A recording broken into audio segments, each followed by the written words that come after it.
आप सभी को प्रणाम। परम पूज्य गुरुदेव पंडित श्री राम शर्मा आचार्य जी के विचार प्रसार में आप सभी का स्वागत है।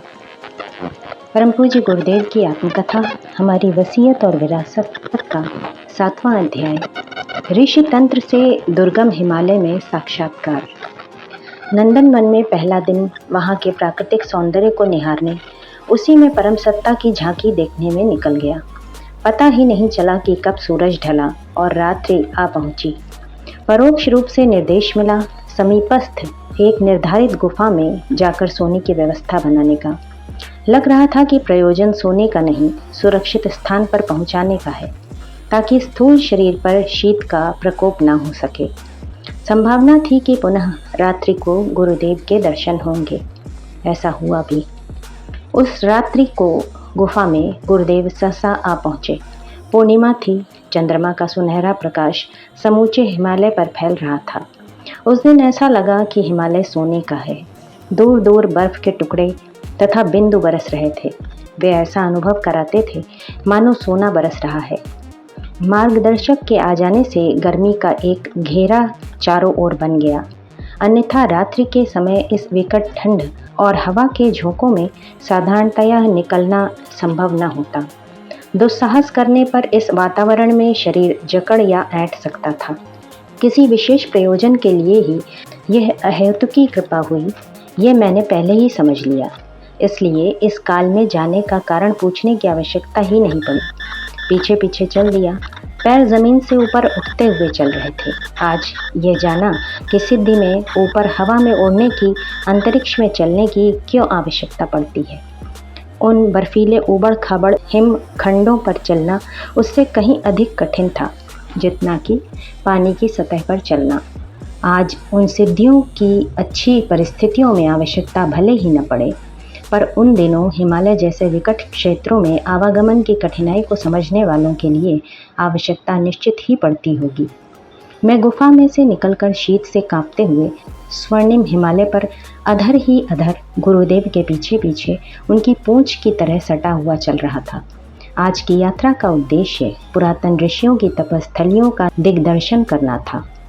स्थूल शरीर सभी ने त्याग दिए थे, पर सूक्ष्म शरीर उनमें से अधिकांश के बने हुए थे। उन्हें भेद कर किन्हीं किन्हीं के कारण शरीर भी झलक रहे थे। नतमस्तक और करबद्ध नमन की मुद्रा अनायास ही बन गई। आज मुझे हिमालय पर सूक्ष्म और कारण शरीरों से निवास करने वाले ऋषियों का दर्शन और परिचय कराया जाना था।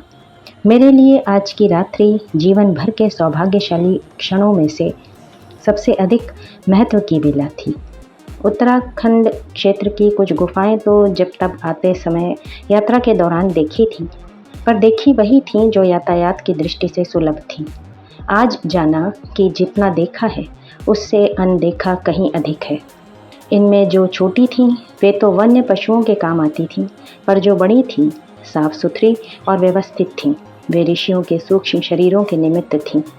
पूर्व अभ्यास के कारण वे अभी भी उनमें यदा कदा निवास करते हैं।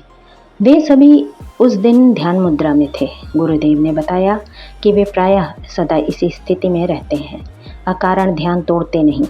मुझे एक एक का नाम बताया और सूक्ष्म शरीर का दर्शन कराया गया।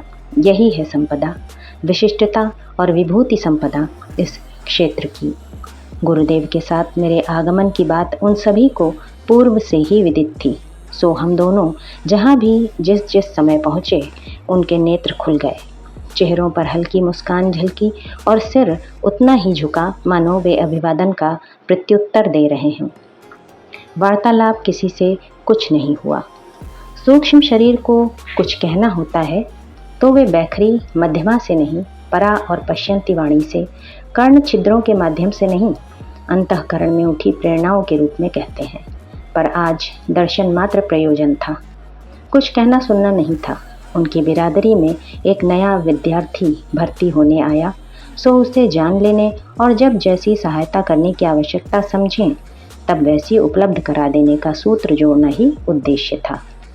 संभवतः यह उन्हें पहले ही बताया जा चुका होगा कि उनके अधूरे कामों को समय की अनुकूलता के अनुसार पूरा करने के लिए यह स्थूल शरीरधारी बालक अपने ढंग से क्या क्या कुछ करने वाला है एवं अगले दिनों इसकी भूमिका क्या होगी। सूक्ष्म शरीर से अंतः प्रेरणाएं उमगाने और शक्ति धारा प्रदान करने का काम हो सकता है, पर जनसाधारण को प्रत्यक्ष परामर्श देना और घटनाक्रमों को घटित करना स्थूल शरीरों का ही काम है। इसलिए दिव्य शक्तियाँ किन्हीं स्थूल शरीरधारियों को ही अपने प्रयोजनों के लिए वाहन बनाती हैं।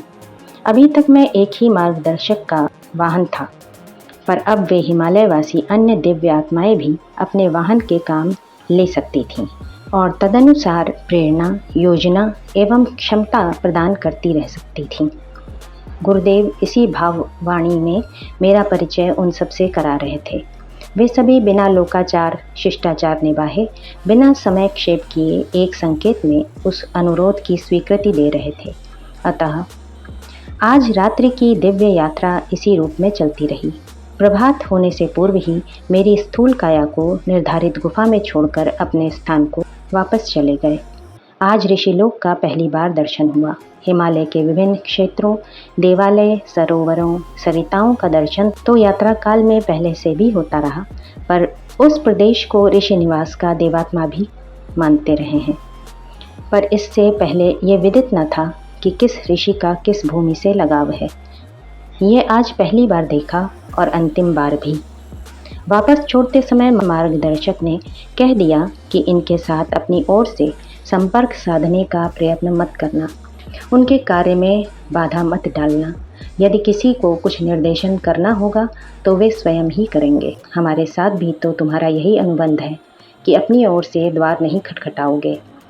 जब हमें जिस प्रयोजन के लिए ज़रूरत पड़ा करेगी, स्वयं ही पहुंचा करेंगे और उसी पूर्ति के लिए आवश्यक साधन जुटा दिया करेंगे।